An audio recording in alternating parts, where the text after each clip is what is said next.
दोस्तों कुछ दिन पहले की बात है, राजस्थान के दूर दराज गाँवों में मैं गया था, ट्रैवल कर रहा था। सुबह का समय था, एक पोहे का ठेला लगा हुआ था।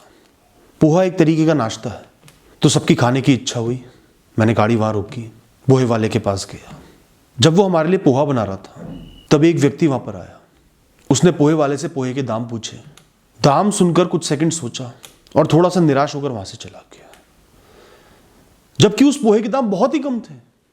इतने कम थे कि पूरे परिवार के लिए मैंने पोहा लिया और जो पैसे दिए ना, मुझे उनको देने का एहसास ही नहीं हुआ कि मेरे पास कोई पैसे की कमी भी हुई है।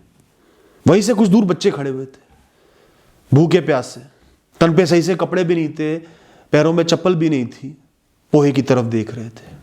मेरे मन में घबराहट हुई, एक अजीब सा दुख हुआ, एक गिल्ट हुआ कि मैं यहां क्यों खड़ा हूं, मैं उनकी जगह क्यों नहीं खड़ा, मैं उस इंसान की तरह क्यों नहीं हूं जो निराश होकर वहां से चला गया, या मैं उन बच्चों की तरह क्यों नहीं हूं जो भूखे खड़े हुए हैं, दूर से देख रहे हैं और उनकी भूख शांत नहीं हो पा रही।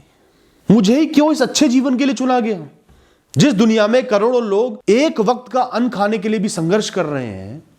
हम जैसे लोग आसानी से पर्याप्त भोजन कर लेते हैं और कोई कमी भी नहीं होती। इतना भेदभाव क्यों है? कभी सोच के देखना दोस्तों, आज आपके जीवन में बहुत परेशानियां होंगी, लेकिन कभी सोच के देखना, करोड़ों लोग ऐसे भी हैं जो रात को भूखे पेट सोते हैं, करवटें बदलते रहते हैं कि किसी तरह पेट की भूख को शांत कर लें। लोग अपने बच्चों को भूखा सोते देखते हैं, अपने बुजुर्गों को भूखा सोते देखते हैं, लेकिन अन्न नहीं मिलता। रात का हर पहर, हर क्षण एक साल की तरह कटता है जब भूख लगती है और अन्न नहीं मिलता।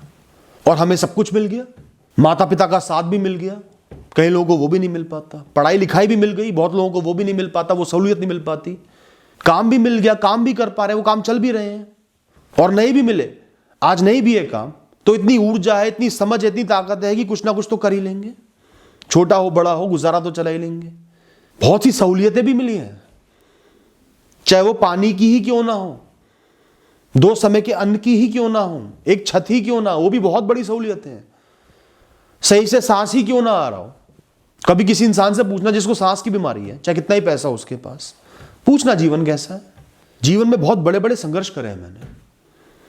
ऐसे भी दिन देखे जब पता था कि सब खत्म हो चुका है, सब बर्बाद हो चुका है, आगे के लिए कोई उम्मीद नहीं है, तो भी ऊपर वाले ने, किस्मत ने, वक्त ने उठाकर खड़ा कर दिया, रास्ते पर ले आया। पता नहीं कैसे ले आया। मैं तो पहले भी कर्म कर रहा था, तब भी कर्म कर रहा था। ये भी तो सहूलियत ही है, ना लाता। दोस्तों ये दुख, ये गिल्ट मुझे एहसास दिलाता है कि चाहे जीवन में कितनी ही परेशानियां सही, कितने ही दुख सही, लेकिन उससे ज्यादा सहूलियतें हैं। हर क्षण मैं एक सुख भोग रहा हूं जिसका मुझे एहसास ही नहीं है। हर क्षण करोड़ों लोग उस सुख को भोगने के लिए तरस रहे हैं। तो दोस्तों इस वीडियो को बनाने का मकसद यह है कि अपने जीवन में झांको।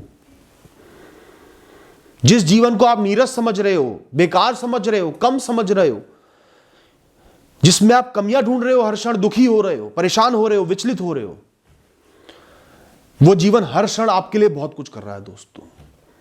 हर क्षण आपके पास बहुत कुछ है जो सही चल रहा है, जिनमें से एक भी चीज खो गई तो आप बहुत परेशान हो जाओगे। आज कितने ही संघर्ष क्यों ना हो, परेशानियां क्यों ना हो, फेलियर्स क्यों ना हो, कुछ छिन क्यों ना गए हो, अभी भी बहुत कुछ है। उस कुछ का एहसास करो दोस्तों, और उस कुछ में से ही जितना दे सकते हो समाज को, दुनिया को वापस दो। उसी एहसास के साथ मैं उन बच्चों को लेकर आया पोहे वाले की दुकान पर पोहा खिलाने के लिए, और वो मुझे ले गए बगल वाली जलेबी की दुकान पर। चलो उनकी मर्जी थी, लेकिन दोस्तों अपने जीवन की कीमत हम सबको समझनी चाहिए।